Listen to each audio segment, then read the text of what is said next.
السلام علیکم ورحمۃ اللہ وبرکاتہ۔ رفیق الرحمان زاویہ اسکول سسٹم گول باغ ملتان۔ آج کا ہمارا یہ لیکچر نمبر 10 اور 11 ہے۔ اس کے اندر ہم حدیث نمبر 5 کے مختصر سوالات اور معروضی پڑھیں گے۔ حدیث نمبر 5 کا ترجمہ ہو گیا تھا اور اس کے ساتھ تشریح بھی ہو گئی تھی۔ مختصر سوالات، یہ 4 سوال لکھے ہوئے ہیں۔ سوال نمبر 1 یہ ہے، انسان کی فطرت میں کس بات کا شعور رکھا گیا ہے، یعنی کس بات کی پہچان رکھی گئی ہے؟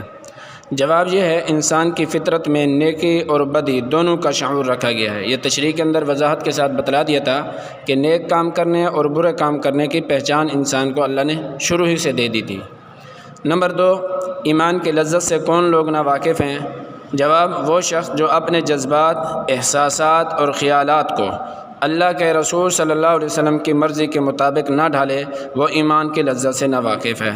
یعنی جو شخص یہ 3 کام، اپنے جذبات اور اپنے احساسات اور اپنے خیالات کو، ان تینوں چیزوں کو اللہ کے رسول صلی اللہ علیہ وسلم کی مرضی کے مطابق نہ ڈھالے، وہ ایمان کی لذت سے، ایمان کی مٹھاس سے ناواقف ہے۔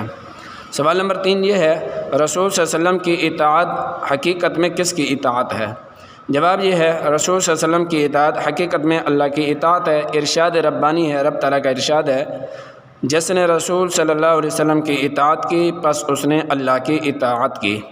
سوال نمبر 4 یہ ہے، انسان کو ارادہ اور اختیار کے باوجود، یعنی ارادہ بھی کرتا ہو اور اس کام پر اختیار بھی رکھتا ہو، ان کے باوجود کس چیز سے اجتناب کہتے ہیں بچنا، کس چیز سے اجتناب کرنا چاہیے؟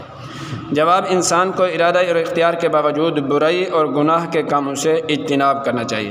یعنی انسان اگر برائی کا یا گناہ کا کام کرنے کا ارادہ رکھتا ہو اور اس گناہ اور برائی کے کرنے کا اختیار بھی ہو، اس کو قدرت بھی رکھتا ہو، اس کے باوجود بھی انسان اس کام کو چھوڑ دے۔ معروضی یہ ہے، پہلے نمبر پر نیکی یا بدی دونوں کا شعور رکھا گیا ہے۔ فرشتوں کی فطرت میں، انسان کی فطرت میں اے اور بی دونوں، یہ اسی طرح ڈی ہے، اس میں ان میں سے کوئی نہیں، تو اس کا بی جواب درست ہے کہ انسان کی فطرت میں۔ دوسرے نمبر پر انسان کو برائی یا گناہ کے کاموں سے اجتناب کرنا چاہیے۔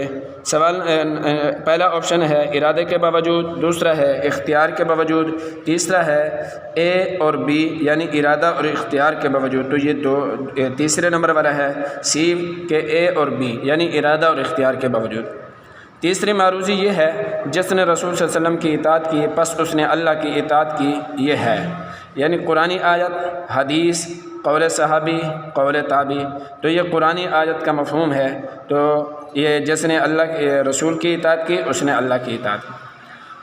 چوتھے نمبر پر یہ ہے، اپنے جذبات اور احساسات اور خیالات کو ڈھال لینا چاہیے اللہ کی مرضی کے مطابق، اللہ کے رسول صلی اللہ علیہ وسلم کی مرضی کے مطابق۔ تیسرے نمبر پر اے اور بی، چوتھے نمبر پر ان میں سے کوئی نہیں ہے، تو آپ نے دوسرے نمبر والا یہ، کیونکہ اس کا درست کا جو جواب ہے وہ اے لگا ہوا ہے، تو آپ نے اے کو کاٹ کر بی لگانا ہے کہ اللہ کے رسول صلی اللہ علیہ وسلم کی مرضی کے مطابق ڈھال لینا چاہیے۔ تو یہ آج کا ہمارا یہ لیکچر ہے، آپ نے اس کو یاد بھی کر لینا ہے اور لکھ بھی لینا ہے۔ السلام علیکم ورحمۃ اللہ وبرکاتہ۔